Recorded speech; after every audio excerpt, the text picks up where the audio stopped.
Thank you for clicking on my Bible study notes. So we're going to look a little bit at tithing today, and we're going to take it from the beginning. Deuteronomy 14 verse 22. Now I do know that there's an account before this with Abraham and Melchizedek. We'll have a look at that at a different time. I want to look at types and shadows, how Jesus Christ was the fulfillment of all types and shadows in the Bible, and how he was even the fulfillment of the tithe. Now let's first go to Colossians 2:17. Colossians 2 verse 17.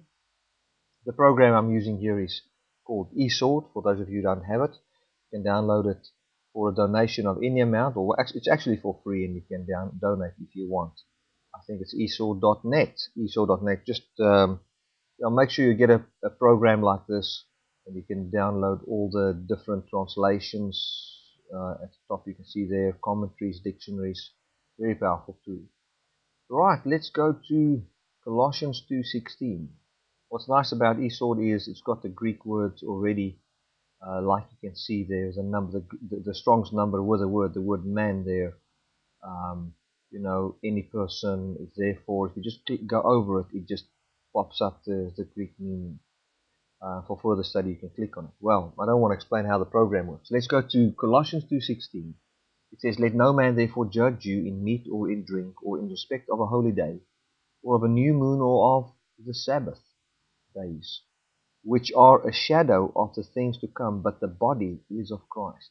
So here we can clearly see that it talks about the Sabbath, it talks about new moons, it talks about holy days, what you eat, what you drink. So here we can clearly see that it talks about that we will not be judged in meat, in other words, what we eat, in what we drink. So the Bible had different types and shadows when it came to meat and drink, holy days, new moons and Sabbaths. And it says here, which are a shadow of the things to come, but the body, or the true substance, that would body there. Let's just have a look at that. I haven't had a look at that before.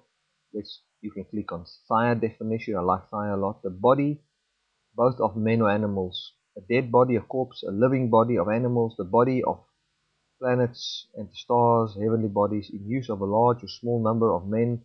So it talks about something physical, that which casts a shadow as distinguished from the shadow itself. Now that is what we are really looking for. It's the last part there, that which casts a shadow. In other words, it distinguishes between the real thing and the shadow it casts. So what you eat in the Old Testament, what you drink, what was prescribed in all of those things, prescribed in what you have to eat, what you have to drink, the respect to a holy day, holy days, new moons, Sabbaths, all of that was just the shadow the real thing was casting. So the shadow cannot bring you to the place where you're supposed to be. It's like an aeroplane. An aeroplane does throw a shadow when it flies over your town, can go throw a shadow right over your house. But if you sit in the tree and jump on the shadow when the aeroplane comes past, you're going to just get hurt and you're going to go nowhere, because you cannot get to the desired destination in a shadow.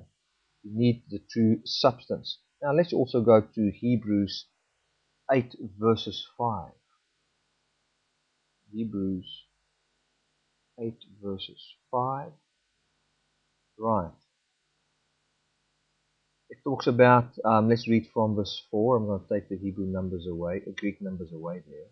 It says, "Who serve unto the example and shadow of the heavenly things, as Moses was admonished of God, when he was to make the tabernacle. For see, saith he, that you make all things according to the pattern showed in thee in the moment." So what he says here is, if you even go to verse 3 there, it says, "For every high priest is ordained to offer gifts and sacrifices, whereof it is of necessity that this man have somewhat also to offer.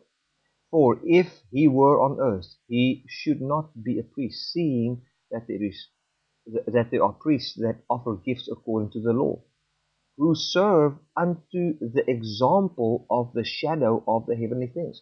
So here it talks about the priests, very important.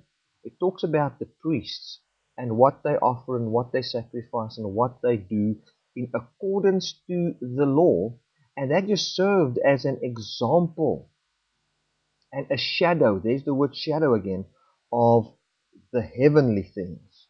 A shadow of the heavenly things. Now let's go to Hebrews 10, um, verse 1. It says, therefore, the law having a shadow of the good things to come. So there is clearly that the law is just a shadow of the good things to come. So the commandment in Hebrews 7, let's go to Hebrews 7. Hebrews 7, you can see for yourself there. Just find the exact scripture there. Here it says, and verily they that are of the sons of Levi, which receive offered of priesthood, have a commandment to take tithes of the people according to the law. There you can see it clear. Here it says, for the law have a shadow of the good things to come. So another thing here is, there we talked about the shadow. Here, Colossians 2:17, that even meat and drink, stuff you had to eat, all of that was types and shadows. So we can see that the tithe was a type and a shadow. What you had to eat and drink was a type and a shadow. So many things was types and shadows in the Bible, and so was tithing. You can go to my next clip called Tithing 2, where I will explain exactly how the tithe was a shadow of Jesus Christ.